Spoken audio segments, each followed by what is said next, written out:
There is an ancient Mayan oracle that says, "Polarity is the loom on which reality is strung." Now, in our culture, we tend to think of polarities as dualities, but in fact, a polarity is made up of two aspects of the same essence. For example, let's look at the great polarity that concerns us all. Its two aspects are birth and death. Well, we all know in our culture that we celebrate birth, but we've been very afraid of death because death appeared to be the one thing that was the end of everything we knew. So in our culture, what we have done is that we've made dualities out of birth and death, and we couldn't see the relationship between them. We, in our culture, in Western culture, it is as though we have severed, we've actually cut the threads of this great loom of polarity, of oneness, and we see birth and death as two different things, but they're so intimately related because if we're born, we know that we must die. But dying is really a birth into another dimension. We know that now since quantum physics, but the mystics always knew that there is a physical world and there is a subtle world. And we are born out of the subtle world into the world of matter.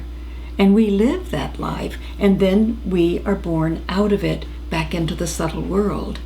So we need to remember that the subtle world, or that oneness, is infinite and eternal. And once we begin to realize that, we begin to get a sense of the wholeness of this loom that the Mayans were talking about.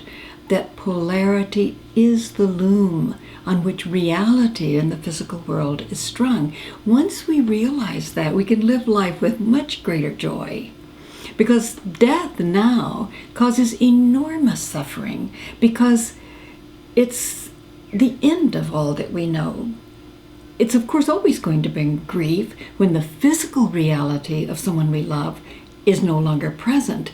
But once we know that the essence of that person is eternal, then our suffering and our grief is of a different order. Well, let's look at two aspects of another polarity, which is male and female, or female and male.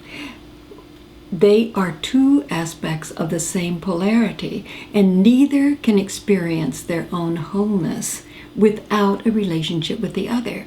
When one tends to dominate the other, as we have seen in Western culture for the last 2,000 years, then neither achieves its individuality.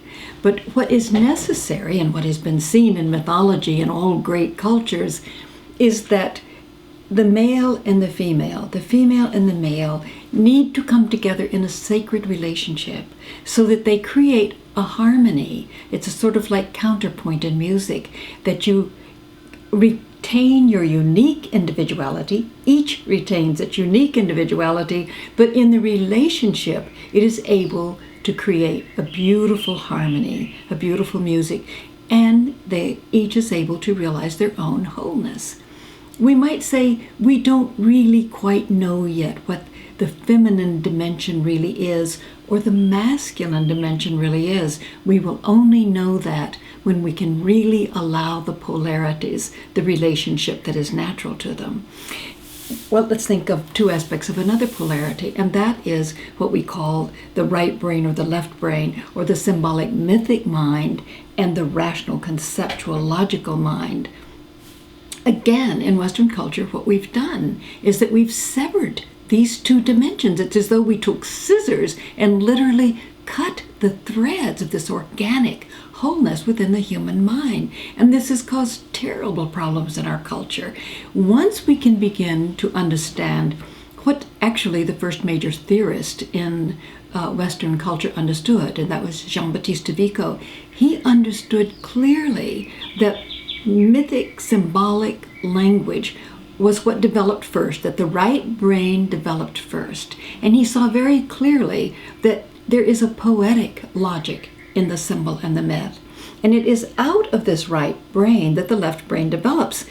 It could never have developed its logic or its ability to think rationally if it weren't rooted in the symbolic poetic logic of its more ancient aspect of polarity. Now, these two great living dimensions of the mind need so much to retain their own individuality, but relate and create also a sacred relationship. We're beginning to do that in our time, but we've been cut off for a few hundred years, even more.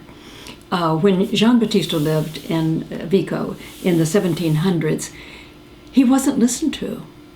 People were very excited about the Enlightenment philosophers who really believed that the mind only really began with the development of conceptual rational consciousness. We now know that they were wrong, that the whole mind is needed for the mind to experience its own wholeness. Carl Sagan once said that a long-lived civilization will be that civilization which is able to integrate all of the brain components.